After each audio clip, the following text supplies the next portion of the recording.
going on, everybody? So the question from last week, well, the question from 2 weeks ago. Yeah, I know I postponed my Monday episode from last week because of the whole Strongsville thing. It was just literally physically impossible to be able to record it. But the question from 2 weeks ago that I asked to everybody was, do you think that there is a time where eye appeal will matter so much that a lower graded card, a card with a lower grade or assigned a lower grade, will sell for more than a higher grade card? And, you know, I had so many different responses. The variety of responses were all over the place. As you're about to see, there were people that said, no, I don't think that that will ever happen. There were people that said that has already happened. Now, and then literally everything in between. And then some people went into why it will or won't happen and an explanation as to, you know, the types of collectors and how that will all play out. I found it really interesting. Again, it's never a thing where future values should necessarily control your current collecting, because values are values and values are nice. But when it comes to a hobby, you know, it really should be, the primary thing should be the enjoyment. So what do you enjoy more? Do you enjoy having the sharp card that has the higher technical score?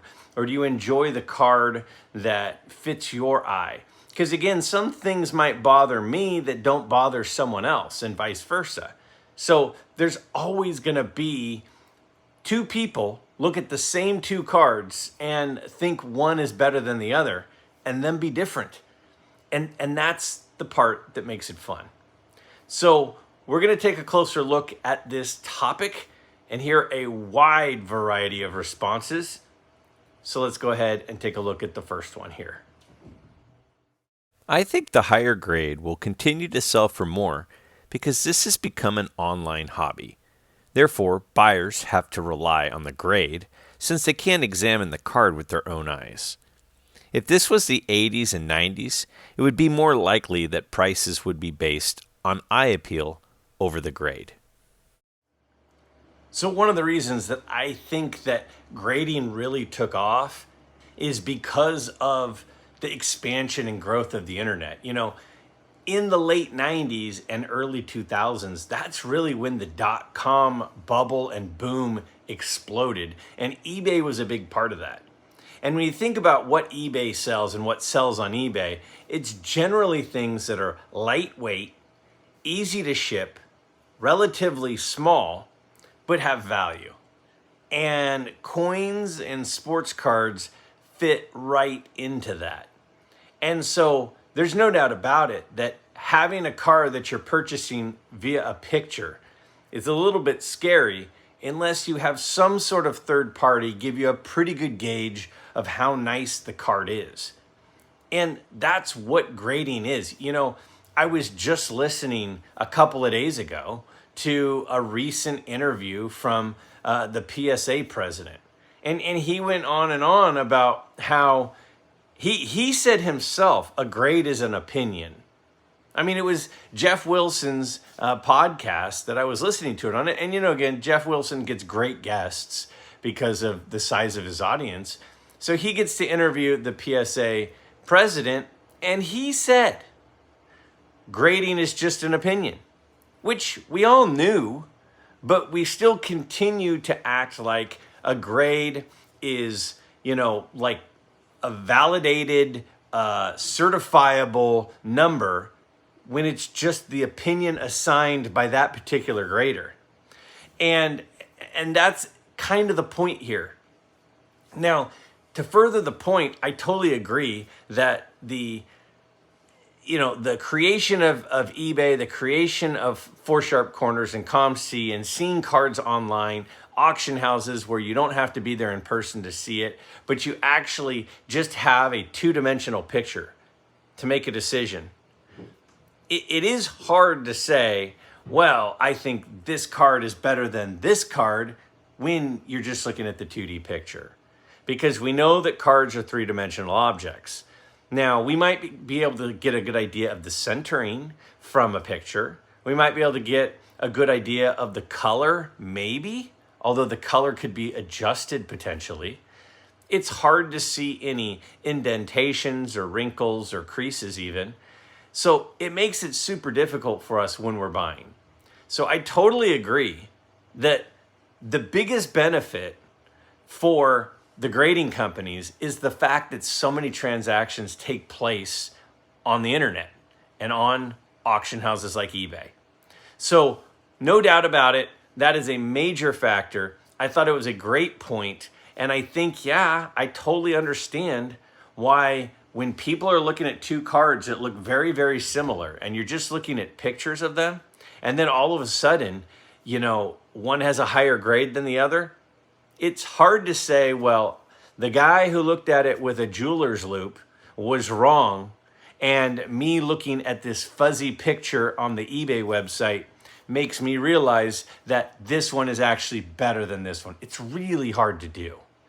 Now, if you're in person, there are lots of times that I've seen lower grades actually look better than higher grades.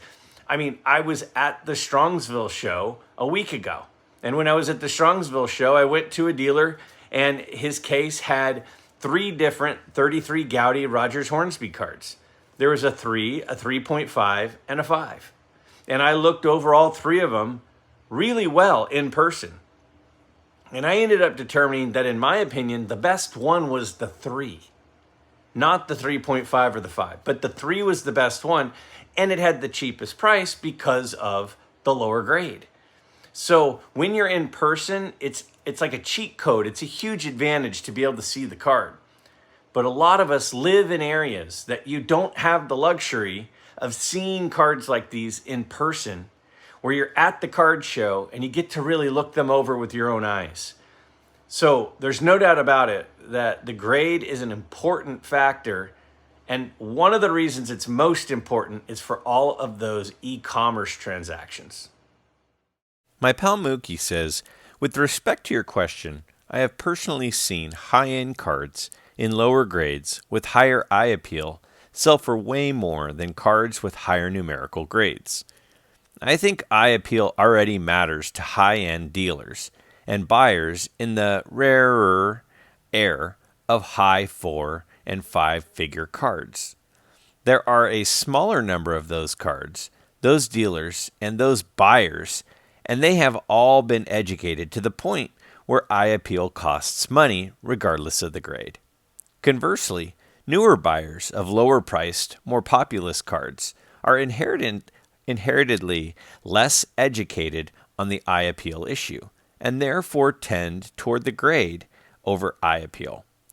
And because there will always be more people coming into the market on the lower end, the grade of the card will be more influential than eye appeal.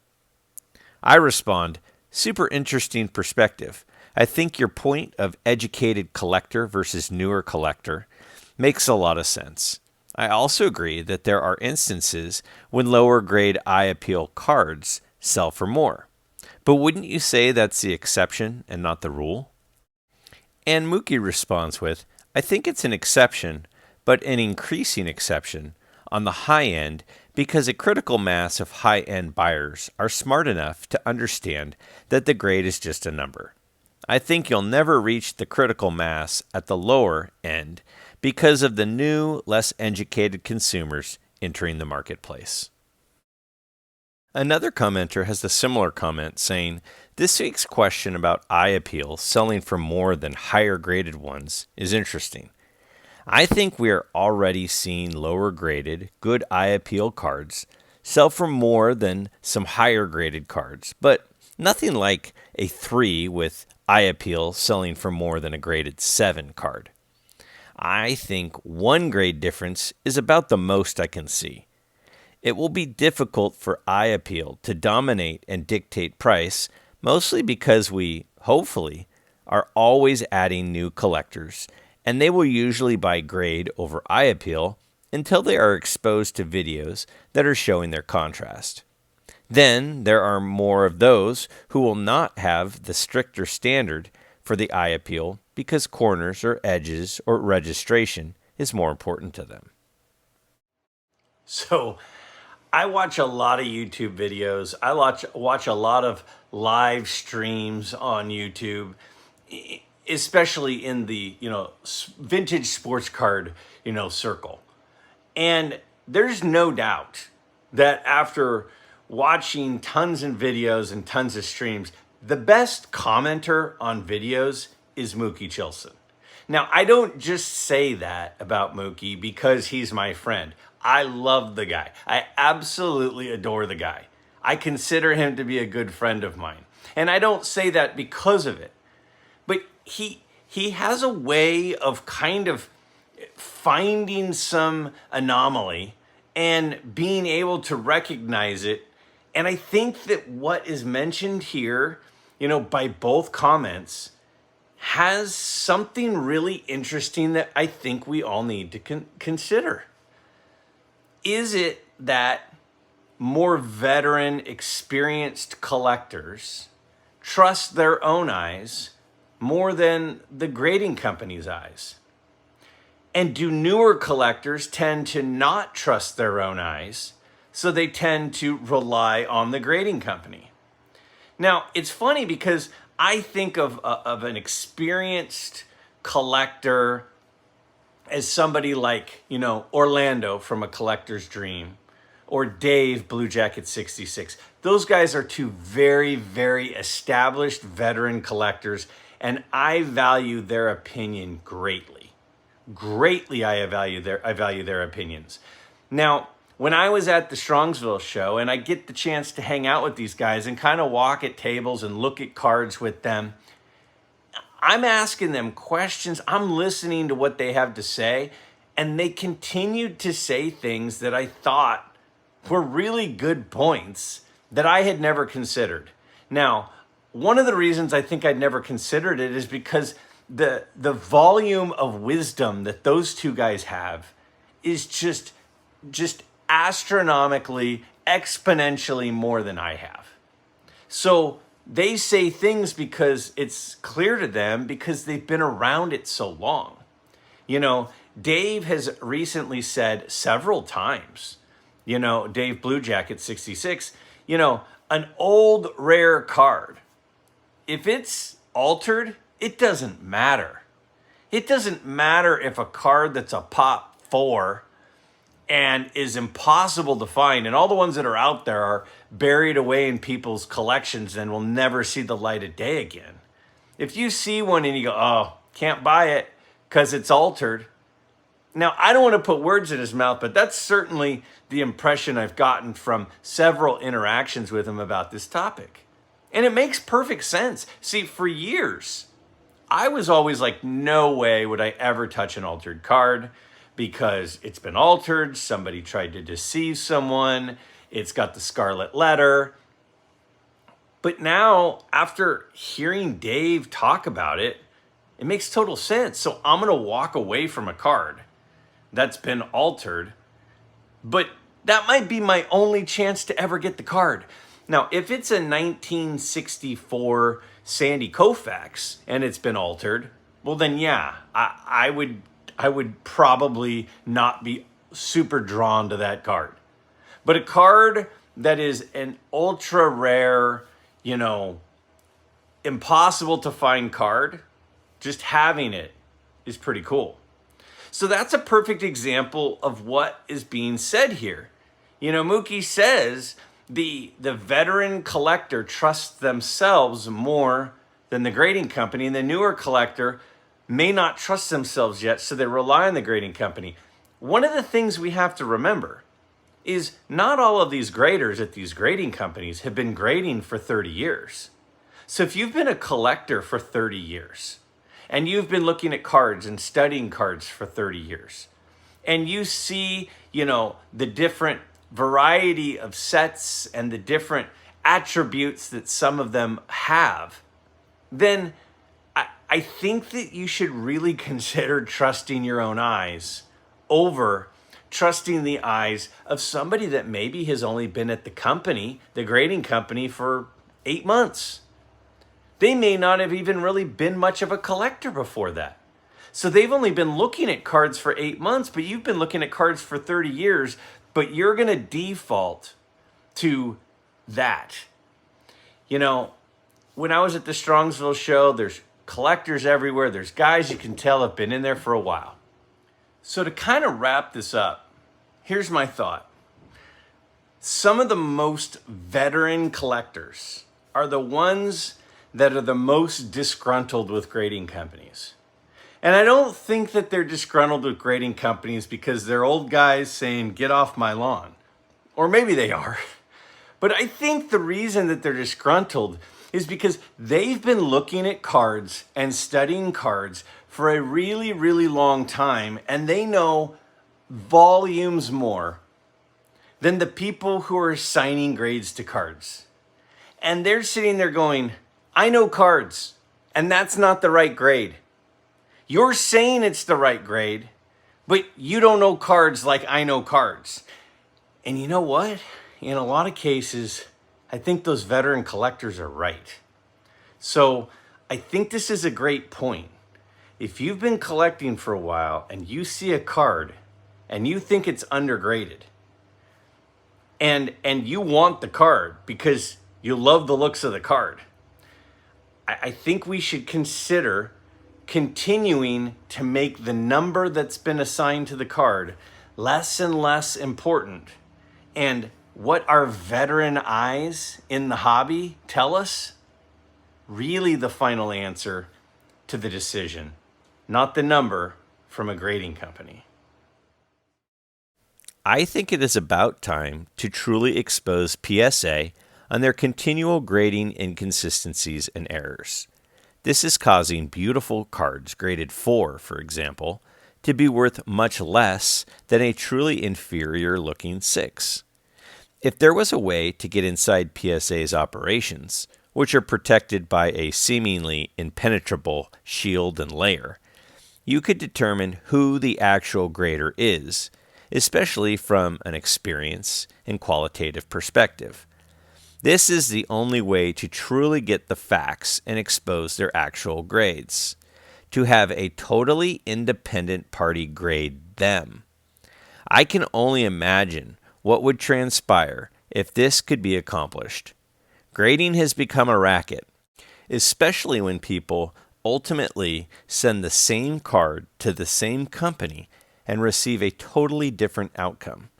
If we could only locate and interview former graders of PSA and find out what really happens behind the scenes. So, these are some really, really good points. They're interesting points. And I think, PSA realizes that they're not really getting a lot of love from some of the social media sources. For example, YouTube, there are a lot of YouTubers that have a lot of very strong statements about what's happening at PSA. And as a result, PSA is trying to counter, like in the video that I mentioned just a second ago, where Jeff Wilson on his channel did a pretty good interview. I mean, I'll give him credit. He gave a pretty good interview. He didn't just give him softball questions. He asked some tough questions. Now, sure, if I was there, I would have probably asked things a little bit differently. And there were a couple of follow-up questions that I wish that he had asked. But the president of PSA, when he says, a grade is just an opinion, and then he also says, a different grader might dock more for a particular issue than a different grader. We're humans. Mm-hmm. It's people. And we're offering an opinion-based service. And the opinion can change. We do have grading standards, but one grader might view a certain flaw as more detrimental and might, penalize the card an additional grade, potentially. But we try to be as consistent as we can. So when he says that, it makes you go, Well, at least they're acknowledging the fact that their opinions, and they're not always right, and they're not always going to be the same. The thing is, I feel like some collectors, however, aren't willing to acknowledge that. Some collectors are saying, no, it's a 7, so it's better than all 6s. It's a 5, so it's better than all 4s. But even the PSA president said one grader might dock it harder than another grader. He said it himself. And he said himself, a grade is just an opinion. So I don't necessarily think that grading is a racket. Personally, I think that grading certainly has some improving that it can do, just like any human-based evaluation system isn't going to be perfect. And I do think that PSA coming out and saying that they're going to start releasing grader notes is a good thing, because I do think there are times that we may not see something that the grader sees, and it at least gives us some sort of idea as to why the grade got the grade that it did. I think that that's a good step in the right direction. And clearly they need to continue to improve. And for me, I haven't sent anything to PSA in probably about a year, and I have sent stuff to SGC. So full disclosure, I've probably made 4 or 5 submissions to PSA over the last 2 years, and maybe 3 or 4 submissions to SGC over the last 2 years. So I'm kind of split down the middle. As you look at my collection, it's probably about 2/3 PSA, 1/3 SGC. So that's where I stand. But I think that the frustration is valid. And the last thing I'll say about this particular point in PSA is the fact that they're now using technologies that they didn't used to use. It makes it very difficult to think that the grading quality and consistency is the same as it was a few years ago, right? Anytime you make a change, it's going to be different. Like, by definition, a change means it's different than it used to be. And if it's different, the grading system is different than it used to be. If they say, now it's tech-assisted grading, okay, I think that that's probably a good thing. But it means it's different than it used to be when it wasn't tech-assisted. And if it's different, it's not the same. And if it's not the same, it has the potential to create that whole can of worms of when a card was graded, it being under a different standard. And that whole concept is a little bit scary, unless you actually rely on your own eyes to make the evaluation, and you let the number on the case, the number on the slab, just be one opinion that you consider in the buying process. Because I can tell you, I have bought cards that were lower graded than other cards that were higher graded that I thought were much better than the higher graded copy. To answer your question, I think we need to examine why most people currently rely on the grade and not the eye appeal. I agree that there have been an increase in the number of collectors who are valuing a card based on its eye appeal. But it is rare that eye appeal moves the price of the card more than one grade level, if even that. I think people generally rely on the grade because they want to rely on a professional assessment of the card. It is probably safer for them. This reliance can be reduced by educating collectors on how to evaluate a card. But with a constant flow of collectors entering the hobby, I don't think the eye appeal will ever overtake the grade the card has received in terms of the price determination. Great discussion. It's really difficult to disagree with this comment.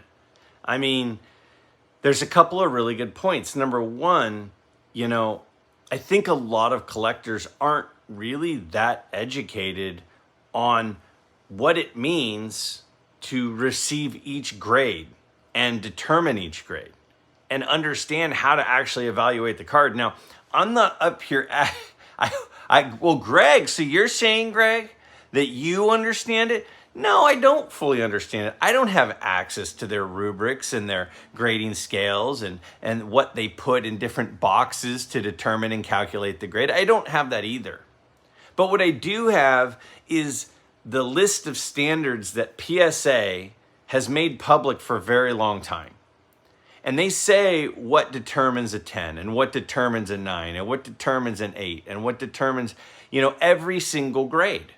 They have that published on their website. And if you look at the SGC website, the information for their grades, it's very similar. But there's a couple of spots it's a little different. So they're not uniform. There's not a uniform grading standard on what each number means. So to at times even say, well, a 4 in this PSA is nicer than a 4 in this SGC, that's possible. And they still might be graded by their standard. If they have different standards for each grade, then it would make sense that some cards aren't the same and look different and have the same grade, but still be meeting the standard. Ultimately, when you start talking high-end stuff, that's when you're getting into some of the really finer points and details. A card might have a little indentation. It might be a beautiful card, but have a little indentation. And that little indentation might dock it a point or two. So you might see a card that looks virtually flawless, but it doesn't get the flawless grade because of that indentation. You might not even notice some of the print marks on it because they don't bother you at all. But when they're looking at a high resolution image and they're looking under heavy magnification, those marks are kind of big and hard to overlook. So for me, when I'm collecting, I would say that, there are times that I'm like, this grade doesn't make sense. I do go to the website of the grading company and look at, well, okay, does it have this? Does it have this? Does it have this? Where do I think it should fall? And I also do that sometimes when there are cards I'm considering submitting. So those are kind of my thoughts on this particular topic and this particular point. And I think it's a really, really good point that a lot of us don't really understand how the technical grades are done. So for us to get frustrated with the grades that a card receives, maybe the grades are completely justified and valid. But the problem is that we don't understand the difference between an 8 and a 9. So that's certainly possible. And again, to the point from the previous question, it's also possible that there are inconsistencies and that it is the fault of the grading company and they just missed it. And that's why you could take the same card in a holder, crack it and resubmit it, and potentially get a different grade. Happens all the time. So lots of good points there. Really like that comment. And I do think it is easier for us to kind of just trust the number because there is at least somebody that's been trained that is, going through a list of different items to come up with that grade. So it's easier to just rely on the grade, and it's harder to actually learn about the intricacies of grading itself. And that's one of the reasons I have so much respect for my friend Orlando, who I mentioned earlier from A Collector's Dream. He went to one of the grading company's grading schools, and he went through the process of getting trained on what they do in order to understand what grade a card should receive. So when I'm looking at a card with him, he's got that knowledge and that background of how the companies do it at his disposal, which makes his opinion a lot more informed than, somebody who doesn't understand some of the things that they look for when doing grading. Now, that doesn't mean that the eye appeal isn't better of a lower graded card, but it might give some reasoning to why a card received the grade that it got, when it might look better in our eyes than the grade that it received. The grade of a card will always be the main factor determining its value. A grade from a third-party grader is objective. Eye appeal is subjective and dependent on the particular buyer and seller. Before professional grading, dealers assessed a card at a lower grade when buying and at a higher grade when selling. Eye appeal will affect the price within a grade and sometimes between grades. Centering currently affects a card's value, particularly vintage cards, but even centering is objective because it can be measured. And that response to the question, it really made me laugh, because it's like, no, it'll always be the number. It won't be the eye appeal. And you know what? He might be right. It might be right. I think there's a lot of people that have that opinion, and they're probably right. That, yeah, there will be times where, some 3s are better than some 4s, and some 4s are better than some 5s. There are those cards that it's like a high 4 versus a low 4 versus a low 5 versus a high 5. Like, there is, there are only 10. There are only 10 grades. So, you could count half grades, I suppose. But, so they're going to kind of chunk. The grading, I've always wondered, why not do a 100-point standard? Because then it's going in 1-point chunks and 1-point increments instead of really like 10. So only having 10, again, if you count halves, you could almost double that. But it still kind of chunks the grades together. And there are always going to be high examples and low examples of the same grade. So it does seem like there are times that there's a pretty big disparity between two cards within the same grade. And as a result, it kind of sometimes gets us thinking, how often are they off? And they're going to be off because it's an opinion.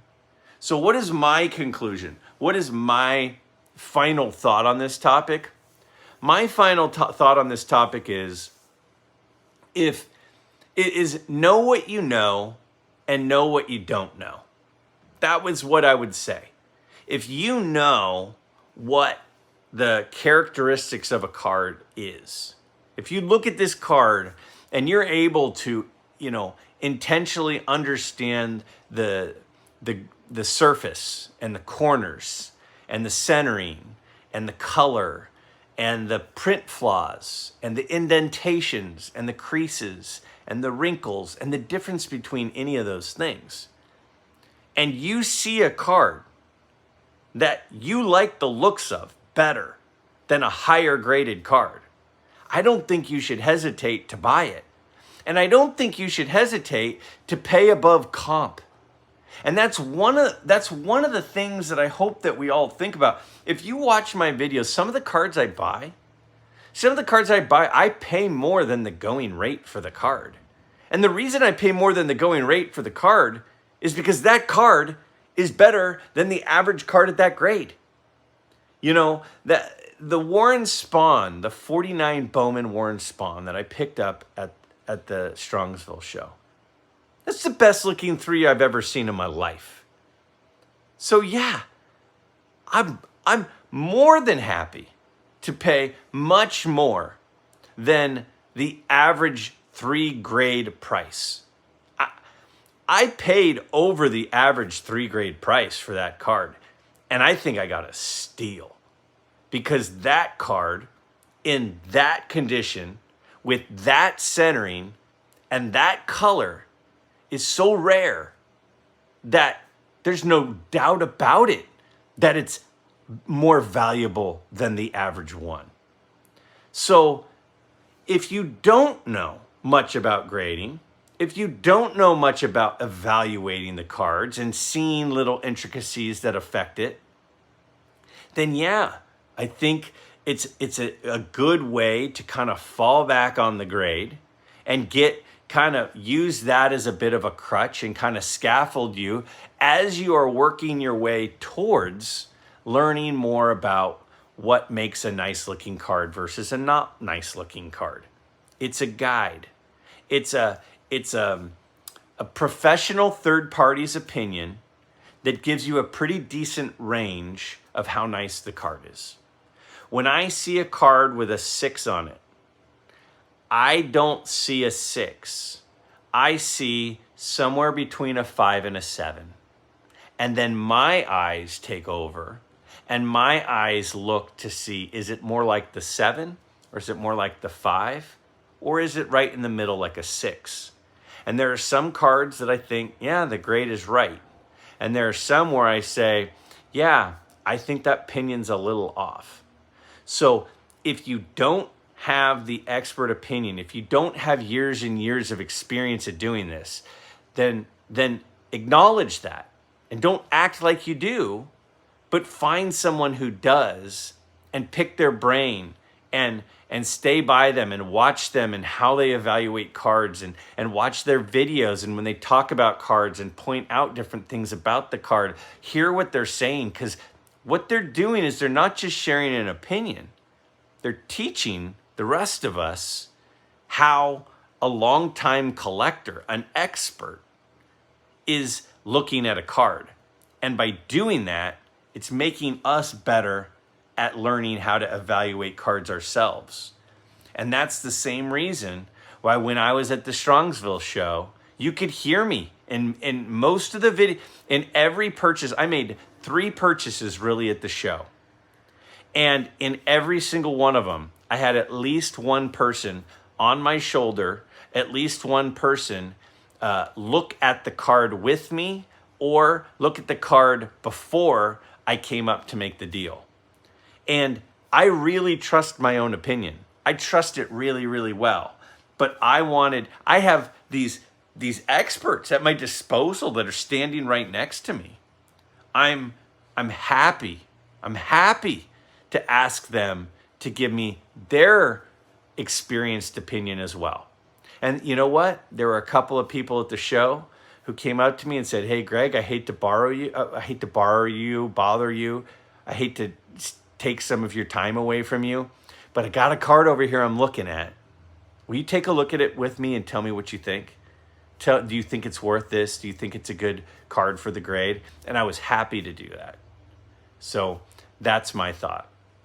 Now, for this week's question, it is, if we look forward 15 to 20 years, will there be more demand for pre-war cards, or will there be more demand for the golden age of cards, the 50s and the 60s? Is there going to be more demand in pre-war or more demand in 50s to 60s? Now, right now, I would say the demand of the golden age, the golden era of baseball cards in the 50s and 60s is the overwhelming majority of where the collecting takes place. Now, it's a lot higher in supply than pre-war cards, but pre-war cards, I feel like recently, and maybe it's just that I'm kind of, an outlier because I've become more interested in pre-war cards recently. And that might be the case. It might be just, no, Greg, you're kind of getting more interested in that. The rest of us still aren't. Or whatever it is.